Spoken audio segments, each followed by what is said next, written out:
अस्सलाम वालेकुम folks, I hope you're well. यार मुझे ना आप लोगों की तरफ से बहुत दफ़ा कॉलें आती हैं या मैसेज आते हैं कि पोर्नोग्राफी की एडिक्शन आप लोगों की बहुत ज़्यादा हो चुकी हुई है, और फिर हम इसके ऊपर डिस्कशन करते हैं और फिर मैं आपको बताता हूँ कि यार एक general plan, obviously I am not a psychiatrist या साइकोलॉजिस्ट, मगर जो भी मैं आपको रिकमेंडेशन देता हूँ कि आप फलाने साइकेट्रिस्ट या साइकोलॉजिस्ट के पास चले जाएं, और फिर आप इनसे पूछते हैं कि अच्छा वो क्या करेंगे, यूजली क्या होता है, तो मैं आपको बताता हूँ कि यूजली ये होता है कि जो साइकेट्रिस्ट हैं वो आपको मेडिसिन के ऊपर डालते हैं। वो कौन सी होती है वो मैं आपको बता नहीं सकता, वही आपको बताएंगे क्योंकि मैं लाइसेंस्ड नहीं हूँ। मगर उस मेडिसिन से यूजली आप इरेक्टाइल डिसफंक्शन की तरफ चले जाते हैं, और उससे क्या होता है कि जो आप ऑब्सेसिवली मैस्टरबेट कर रहे हैं या फिर जो आपकी ऑब्सेसिव कंपल्सिवनेस है टू वॉच पोर्नोग्राफी वो ख़त्म हो जाती है, और आप एटलीस्ट मतलब जो दिन में कुछ घंटे भी स्ट्रगल कर रहा होता है, कुछ घंटे के लिए भी सर्वाइव नहीं कर पा रहा होता, वो बंदा भी कोई 5 7 8 दिन तो निकाल ही रहा होता है ना, बड़ी आराम से ही।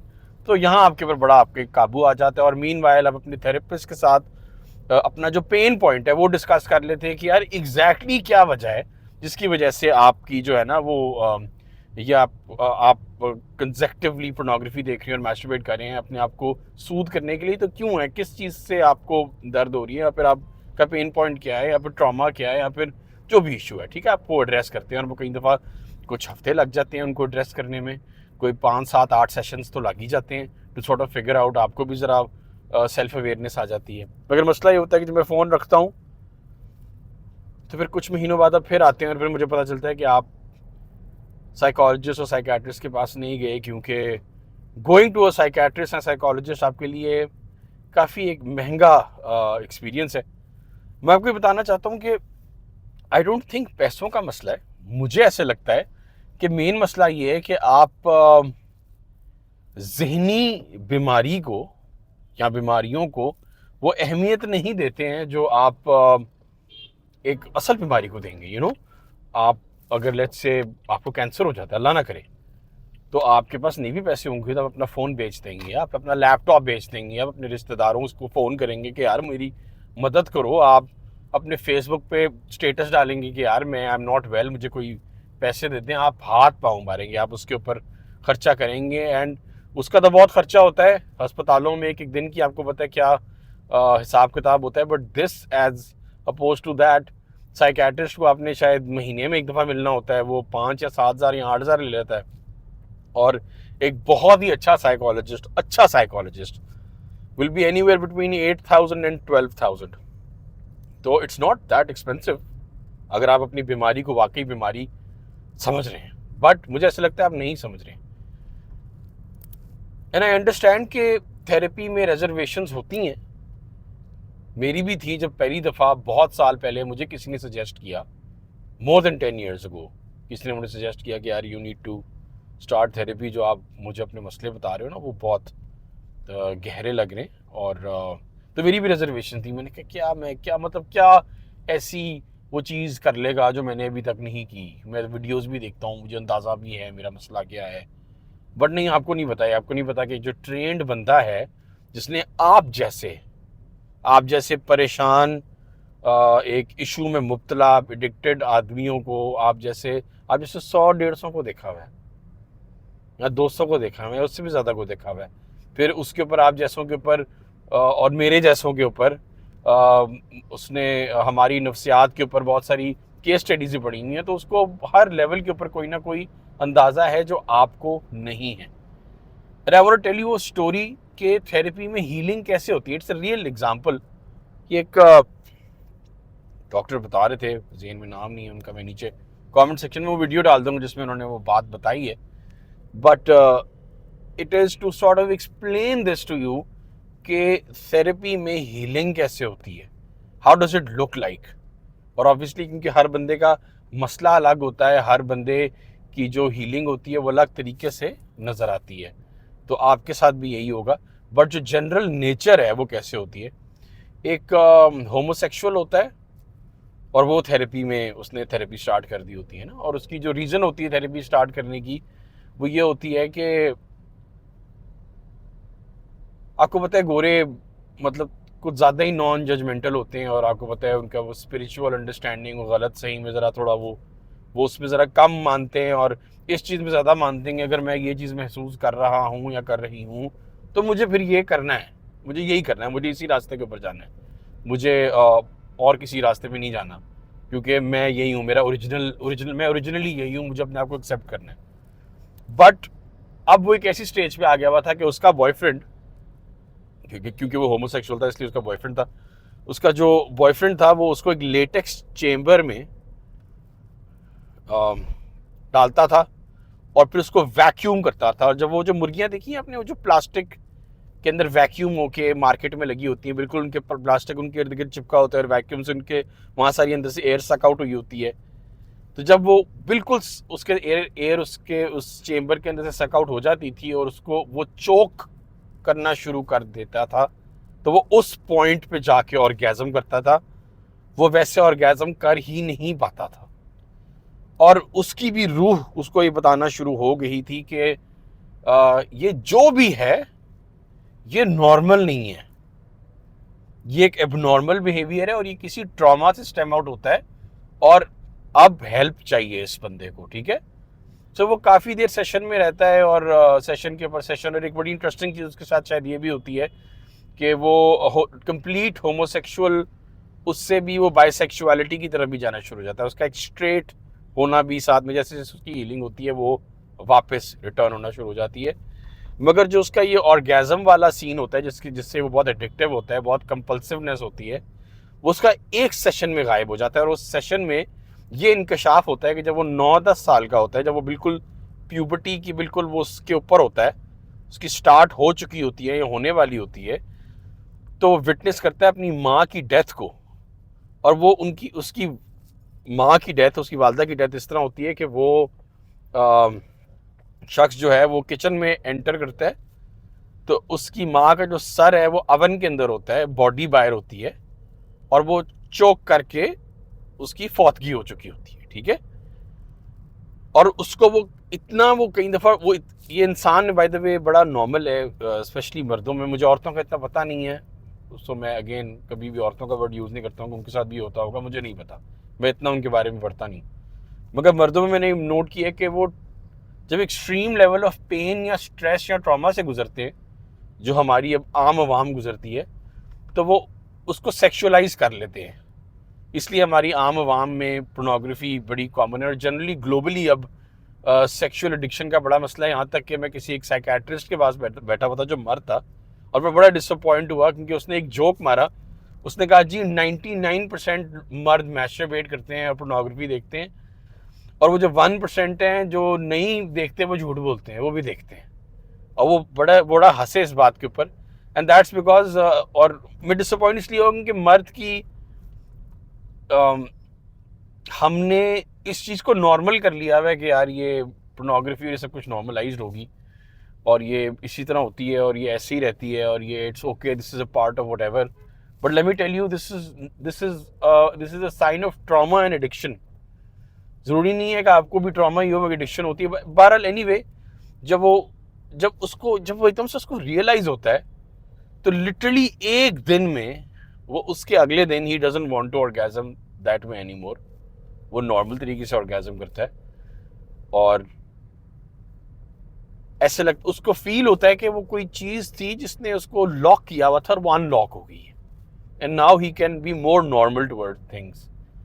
तो मैं आपको भी ये बताना चाहूँगा कि जब आप थेरेपी में जाएंगे, जब आप अपने आप को एक्सप्लोर करेंगे और आप अपने बचपन को, अपने ट्रॉमा को, अपने इर्द गिर्द के इन्वायरमेंट को जिसकी वजह से आप शुरू हुआ, जब बार बार आप रिपीटेडली इसको एक्सप्लोर करेंगे, तो आपको तब जाके समझ आएगी कि हम जो भी करते हैं एडिक्शन से रिलेटेड, ओवर ईटिंग करते हैं, सिगरेट पीते हैं, नशा करते हैं, मैस्टरबेशन करते हैं, पोर्नोग्राफी देखते हैं, जो भी हमारे ये बिहेवियर होते हैं जो आउट ऑफ कंट्रोल होते हैं, कई लोग तो इन कंट्रोल होने के बावजूद भी अपनी इंजॉयमेंट के लिए कर रहे होते हैं, वो फिर आई थिंक एक लग्जरी है, और वो गलत बात है, काफ़ी ज़्यादा गलत बात है।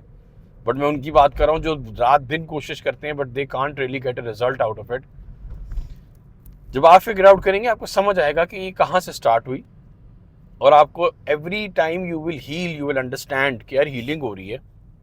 और ये एक प्याज की तरह होता है, ठीक है, जैसे प्याज को काटते हैं तो हर स्किन के बाद स्किन निकलती है, तो उसी तरह आपकी हीलिंग होगी। आपकी एक चीज़ हील होगी और आपके 10 और मसले बाहर आएंगे। तो आपने ऐसे पॉइंट पे घबराना नहीं है।